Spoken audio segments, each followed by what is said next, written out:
قال المؤلف والمفسر رحمه الله تعالى أدام النفع بعلومه وعلومكم في الدارين آمين إلى أن قال يقول الله تعالى ولو شاء الله لجعلكم أيها الناس أمة واحدة. اللہ نے ارشاد فرمایا کہ اگر اللہ چاہتے تو ساری مخلوق کو ایک دین پہ قائم کر دیتے، وہ قادر ہیں. جیسے فرمایا دوسری جگہ پر وَلَوْ شَاءَ رَبُّكَ لَآمَنَ مَنْ فِي الْأَرْضِ كُلُّهُمْ جَمِيعًا. اگر تیرا رب چاہتے تو دنیا زمین میں رہنے والا ہر بندہ ایمان لے آتا. لَوَفَّقَ بَيْنَكُمْ وَمَا جَعَلَ اخْتِلَافًا وَلَا تَبَاغُضَ وَلَا شَحْنَاءَ. تو سب کے درمیان میں اتفاق ہوتا، کوئی اختلاف نہ ہوتا، کوئی بغض نہ ہوتا، کوئی حسد نہ ہوتا. اسی طرح فرمایا وَلَوْ شَاءَ رَبُّكَ لَجَعَلَ النَّاسَ أُمَّةً وَاحِدَةً وَلَا يَزَالُونَ مُخْتَلِفِينَ إِلَّا مَنْ رَحِمَ رَبُّكَ وَلِذَلِكَ خَلَقَهُمْ. اگر تیرے رب چاہتے تو ساری مخلوق کو ایک ہی دین پہ، ایک ہی رستے پہ قائم فرما دیتے، لیکن ہمیشہ ان میں اختلاف رہے گا.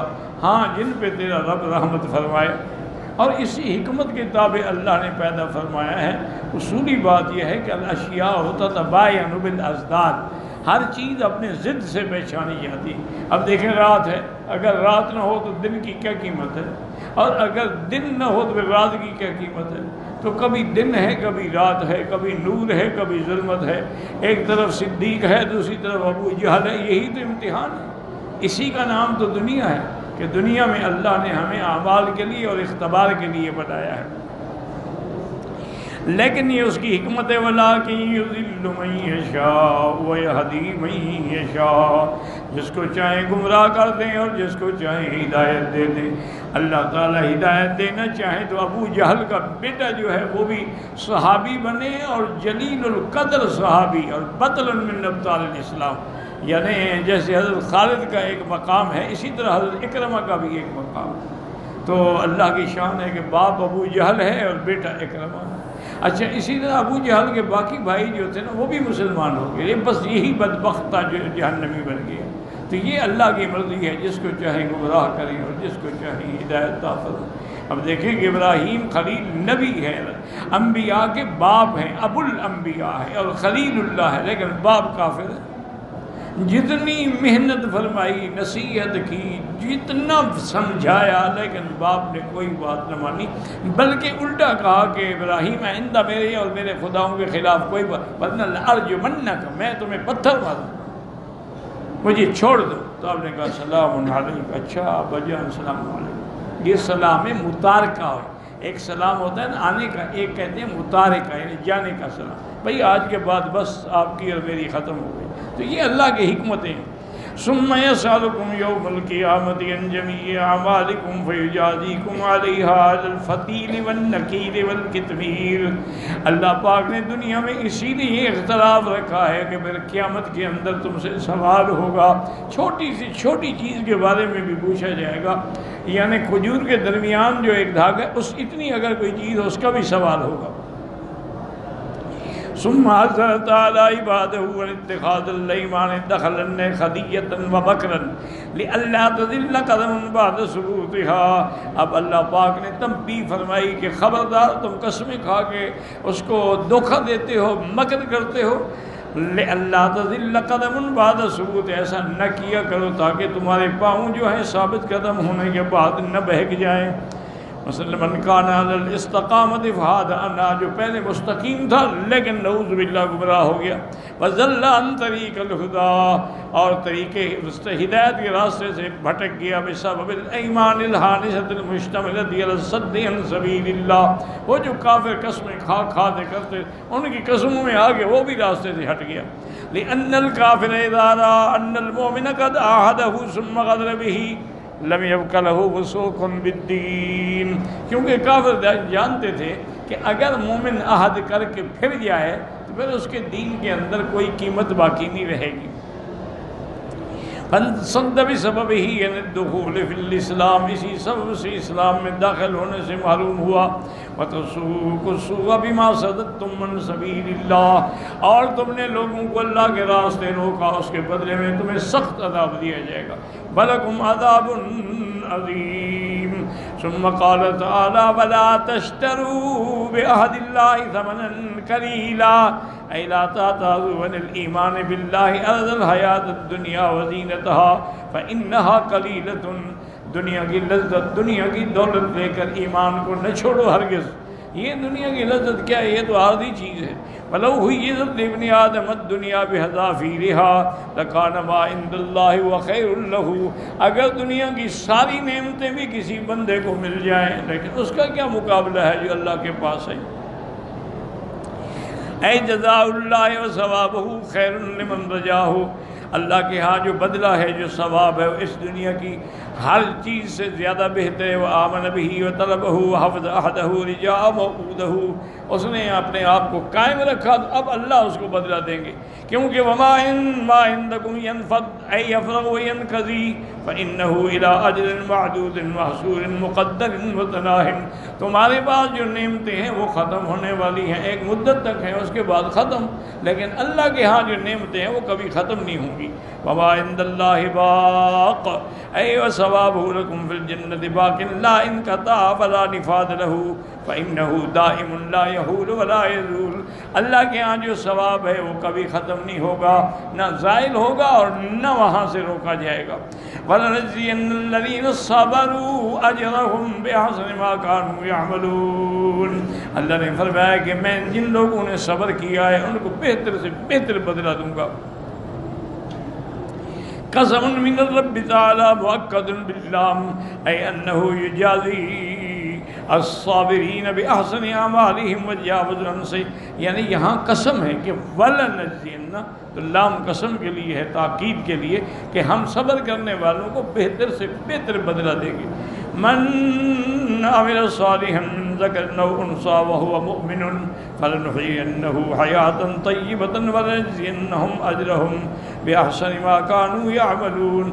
جس شخص نے اچھا عمل کیا، چاہے وہ مرد ہے یا عورت، لیکن شرط ہے کہ مومن ہو، ایمان والا، تو اللہ نے فرمایا ہم اس کو دنیا کی زندگی بھی بہتر عطا فرماتے ہیں اور قیامت کے اندر بھی اس کو بہتر سے بہتر اجر اور بہتر سے بہتر بدلہ عطا فرمائیں گے۔ ھذا وعد من اللہ، یہ اللہ کی طرف سے وعدہ ہے۔ لمن عمل صالحا وهو الامر المتابع لکتاب اللہ تعالی و سنت نبیہ من ذکر او انثی، جو آدمی عمل اچھا کرے، اس میں کوئی تخصیص نہیں کہ مرد ہے یا عورت ہے، اور من بنی آدم وقلبہ مؤمن باللہ، اور اس کے دل کے اندر اللہ کے رسول پہ ایمان ہے۔ وَأَنَّ هَذَا الْأَمْرَ الْمَأْمُورَ بِهِ مَشْرُوعٌ مِّنْ عِندِ اللَّهِ بِأَن يُحْيِيَهُ اللَّهُ حَيَاةً طَيِّبَةً فِي الدُّنْيَا، اللہ اس کو دنیا میں بھی بہتر زندگی عطا فرمائیں گے۔ وَأَن يَجْزِيَهُ بِأَحْسَنِ مَا عَمِلَهُ فِي الدَّارِ الْآخِرَةِ، اور آخرت میں بھی اللہ بہتر سے بہتر بدلہ دیں گے۔ وَالْحَيَاةُ الطَّيِّبَةُ تَشْمَلُ وُجُوهَ الرَّاحَةِ مِنْ أَيِّ جِهَةٍ كَانَتْ۔ دنیا کی اچھی زندگی جو ہے وہ مختلف طریقے سے ہوتی۔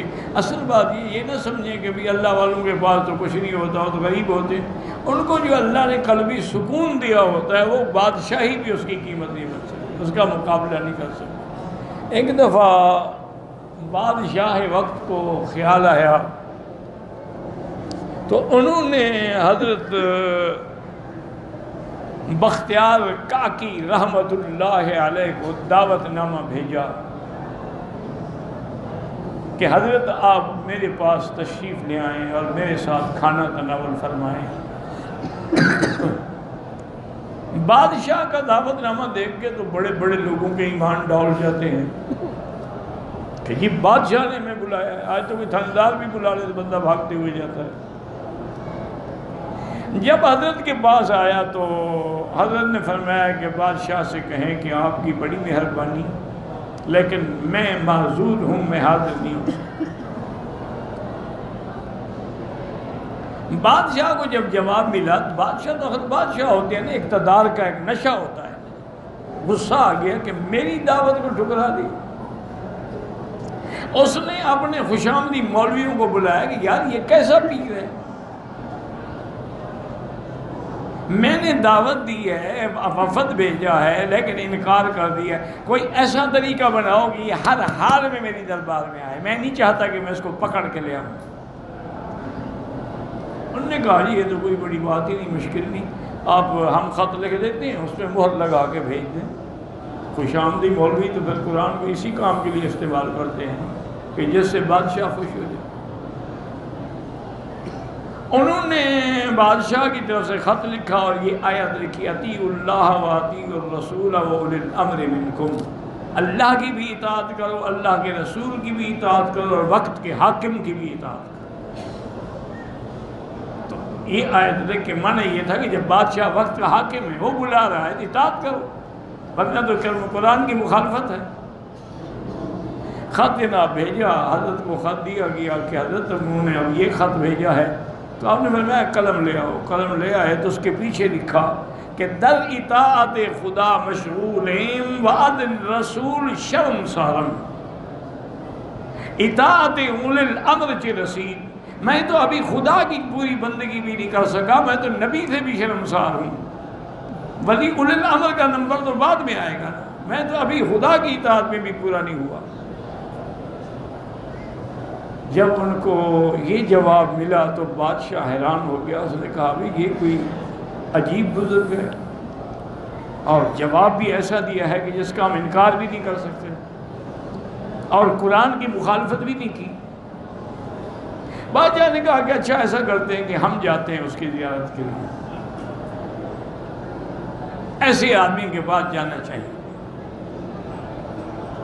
تو بادشاہ آیا تو حضرت اتفاق سے اس وقت اپنے حجرے میں تھے اور اپنے کسی وظیفہ پڑھنے میں مشغول تھے، اور خادم جو ہے وہ باہر بیٹھا ہوا تھا.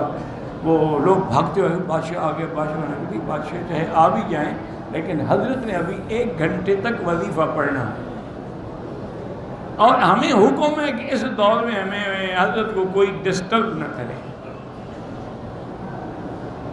ایک مولوی صاحب کو غصہ آ گیا کہ دیکھو بادشاہ آیا ہے، ہم سب آئے ہیں.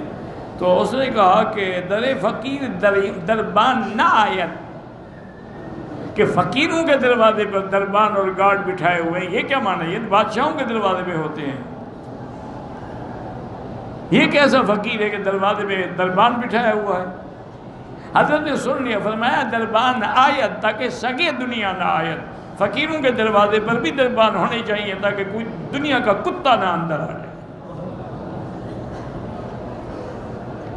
یہ لوگ تھے حضرت. اب تو ہم ان بزرگوں کے قصے ہی بیان کرتے ہیں، ورنہ اب لوگ وہ انکا ہو گئے، وہ چلے گئے. وہ ہمارے لقمان صاحب تھے، اللہ اس کی قبر پہ کروڑ رحمتیں کرے، بڑے اعلیٰ خطیب تھے. تو ہمیشہ کہتے ہیں مکی صاحب گل گئے گلشن گئے باقی دھتورے رہ گئے. اب تو ہر چیز ختم ہو گئی. مجھے یاد ہے میں اس وقت اتنا چھوٹا بھی نہیں تھا، ابتدائی کتابیں پڑھتا تھا. تو بادشاہ میرے خیال جہاں تک مجھے یاد پڑتا ہے کہ مراکش کے بادشاہ تشریف لے آئے عمرے کے لیے، اور ان کی عادت تھی کہ جب وہ آتے تھے تو تمام علماء حرم کو دعوت دیتے تھے کہ کھانا میرے ساتھ کھائیں. یہ ان کا ہمیشہ کا معمول تھا. ویسے سنا ہے کہ وہ تھے بھی بڑے دیندار. رمضان المبارک میں ساری رات جاگتے تھے اور تمام دنیا سے قاریوں کو بلاتے تھے، ان کا قرآن سنتے رہتے تھے. تراویح سے فارغ ہوئے پھر قرآن سننا شروع ہو گئے. تو وقت کے یہاں جو ذمہ دار تھے حرمین کے، انہوں نے سب علماء کو خط لکھا اور ساتھ بتایا کہ بادشاہ کے ساتھ کھانا کھانا ہے اور یہ ان کی خواہش ہے، اس پر آپ لوگوں کو دعوت دی جاتی ہے. فلاں وقت میں فلاں جگہ سب پہنچ جائیں تاکہ پھر کٹھے جائیں گے. مولانا عبدالحق صاحب ہوتے تھے، بہت بڑے عالم تھے لیکن اہل حدیث تھے، اور ان کا سابقہ وطن جو ہے وہ بھی ہمارے قریب تھا، اور ویسے بہت بڑے عالم تھے. اہل حدیث ہونا کوئی ایسی بات تو نہیں ہے نا، اصل بات یہ ہے کہ وہ صحیح اہل حدیث تھے.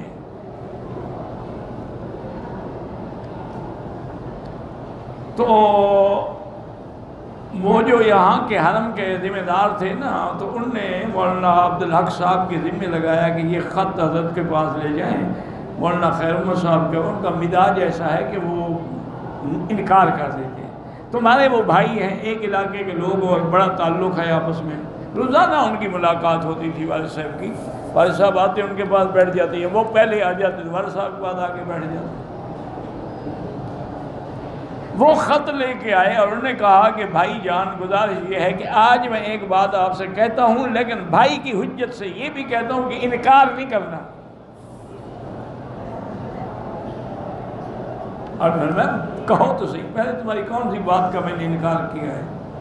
انہوں نے کہا یہ دعوت نامہ ہے، کل فلاں وقت جانا ہے، میں بھی آ جاؤں گا اور اکٹھے چلیں گے۔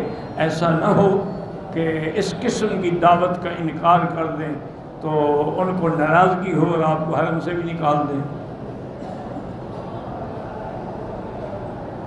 تو آپ نے وہ خط پڑھا اور فرمایا کہ بھائی عبدالحق، میں اس گھر میں اللہ کے دروازے کے لیے آیا ہوں، میں جس بادشاہ کے دروازے پہ بیٹھا ہوں اس سے کوئی بڑا بادشاہ نہیں، لہذا میں نہیں جاؤں گا۔ نکال دیں گے تو کیا ہے، میں نے وہاں پاکستان میں جانے کے بعد کوئی ڈاکے مارنے، وہاں بھی بخاری پڑھانی، حدیث پڑھانی، تفسیر پڑھانی، نکال دیں، لیکن میں نہیں جاؤں۔ حضرت نے بڑا اصرار کیا، بھائی بھی تھے، حجت بھی تھی، اور برابر کی چوٹی کے علماء تھے۔ انہوں نے کہا میں نہیں جاؤں گا بھائی، بس۔ والد صاحب نہ گئے۔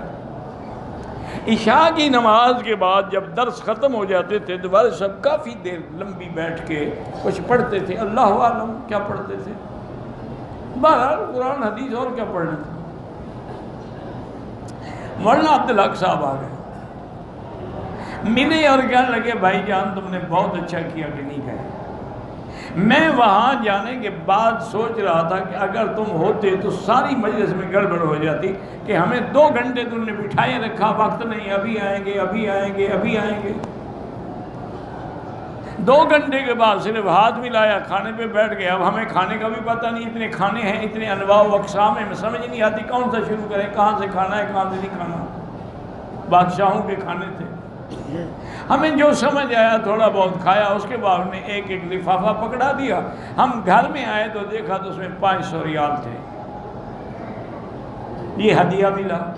میں نے کہا اچھا ہوا کہ تم نہیں آئے، تم بلوچ آدمی اور تم وہی کوئی نہ کوئی گڑبڑ کر دیتے تو سب کے لیے مصیبت بن جاتی۔ والد صاحب بھی پتہ نہیں کس خیال میں بیٹھے تھے، کہنے لگے مولانا عبدالحق ایسا کرو، میرا مسلح اٹھاؤ ذرا دیکھو نیچے کیا ہے۔ کوئی بندہ لفافہ رکھ کے چلا گیا، مجھے پتہ نہیں کیا، میں نے دیکھا ہی نہیں۔ انہوں نے لفافہ کھولا، اس میں 5000 ریال تھے۔ انہوں نے فرمایا دیکھو تم بادشاہوں کے دروازے پہ گئے، 500 ملا، میں اس بادشاہ کے دروازے پہ بیٹھا رہا، 5000 پہنچا، اور بغیر مانگے یہ بھی پتہ نہیں کون دے گیا۔ ہم نے کہا بھائی جان یہ تو آپ مجھے دے دیں۔ میں نے کہا میرے بھائی کو لے جاؤ، میں نے تو پہلے ہی نہیں دیکھا، میں کیا کروں گا پیسوں کو۔ یہ لوگ تھے، اللہ ان کی قبروں پہ کروڑوں رحمتیں فرمائے۔ اللہ تبارک و تعالی ساری زندگی انہوں نے خودداری سے، فقر سے اور اپنے اصولوں پر استقامت سے گزاری ہے۔ اصل اہل اللہ یہ ہوتے ہیں۔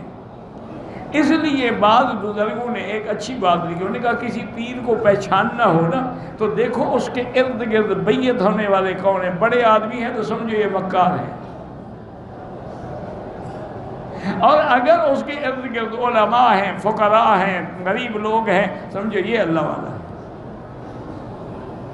آج تو حضرت ایک کاروبار بن گیا ہے، فقیری اور پیری بھی کاروبار ہے۔ جو مرید اچھے پیسے لائے اس کو کھانے کھلائے جاتے ہیں، اس کو جناب قریب بٹھایا جاتا ہے، اور جو غریب ہو بیچارہ وہ یار اس کو لنگر سے روٹی دے دینا۔ تو اس لیے حیات طیبہ کا معنی ہوتا ہے کہ ان کا دل اتنا مطمئن ہوتا ہے کچھ بھی نہ ہو وہ بادشاہ ہے۔ وقد روی عن عباس و جماعت انہم فسروها بالرزق الحلال الطیب، اور جو اللہ ان کو دیتے ہیں وہ رزق حلال ہوتا ہے اور طیب پاک ہوتا ہے۔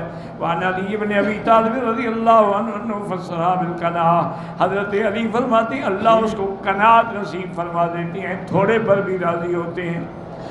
وكذا قال ابن عباس وإكرمة بن منبه وقال علی ابن ابی طالب بعدنا ہی سعادت، اللہ ان کو سعادت نصیب فرما دیتے ہیں۔ وقال حسن مجاہد وقتادہ لا یطیب لأحد حیات الا فی الجنہ، وہ فرماتے تھے کہ اصل حیات جو ہے زندگی راحت والی وہ تو بھی جنت کے سوا کہیں نہیں ملے گی۔ وقال الذهابی رزق الحلال والعبادت فی الدنیا، اللہ ان کو رزق حلال بھی دیتے ہیں اور دنیا میں عبادت کی بھی توفیق دیتے ہیں۔ وقال هی الامر بالطاعۃ والانشراح بها، اللہ کی فرما برداری کرتے ہیں، اللہ پاک اس کے لیے ان کے سینے کھول دیتے ہیں۔ والصحیح ان الحیات طیبہ مرادہ کلہ، اب مفسر فرماتے ہیں کہ حیات طیبہ میں ساری چیزیں شامل ہیں۔ كما جاء في الحديث الذي رواه الإمام محمد حدثنا عبد الله بن يزيد قال حدثنا سعيد بن أبي أيوب قال حدثني شعيب بن شريح عن أبي عبد الرحمن الحبلي عن عبد الله بن عمر رسول الله قال قد أفلح من أسلم ورزق كفافا وقنعه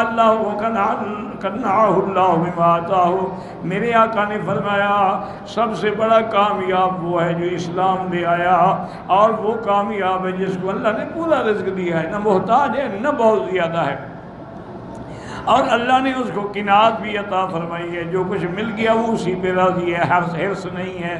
رواہ مسلم حدیث عبداللہ بن یزید مقربی والترمذی والنسائی من حدیث ابی حانی عن ابی علی الجہنی ان فضل بن عبید انہ سمع رسول اللہ یقول قد افلح من ہدی للاسلام، اصل تو فلاح اس کو ملی جس کو اللہ نے اسلام نصیب کیا، اور اس کے بعد وکان عیشہ کفافا، اور اس کا کھانا پینا برابر سرابر ہے، اسی پر اس کی قناعت ہے۔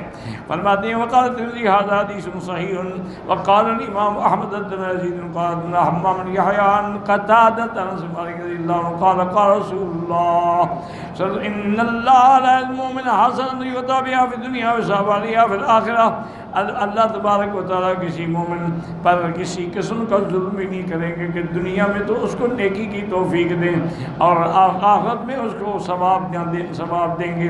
عمل کافر تو مسنادی بھی دنیا، اور کافر جو ہے اس کو نیکیوں کا بدلہ دنیا میں مل جاتا ہے، حتیٰ کہ جب آخرت میں آئے گا لم تکن لہ حسنۃ یعطیٰ بہا خیر، کوئی نیکی باقی نہیں ہوگی۔ کافر بھی تو اچھے کام کرتے ہیں، ان کو بدلہ اللہ دنیا میں دیتا ہے، ان کو اولاد دیتا ہے، پیسہ دیتا ہے، مال دیتا ہے، لیکن آخرت میں ان کے لیے کچھ نہیں ہوگا۔ انفرد بإخراج مسلم، اس حدیث کو امام مسلم رحمۃ اللہ علیہ نے ذکر فرمایا، واللہ اعلم۔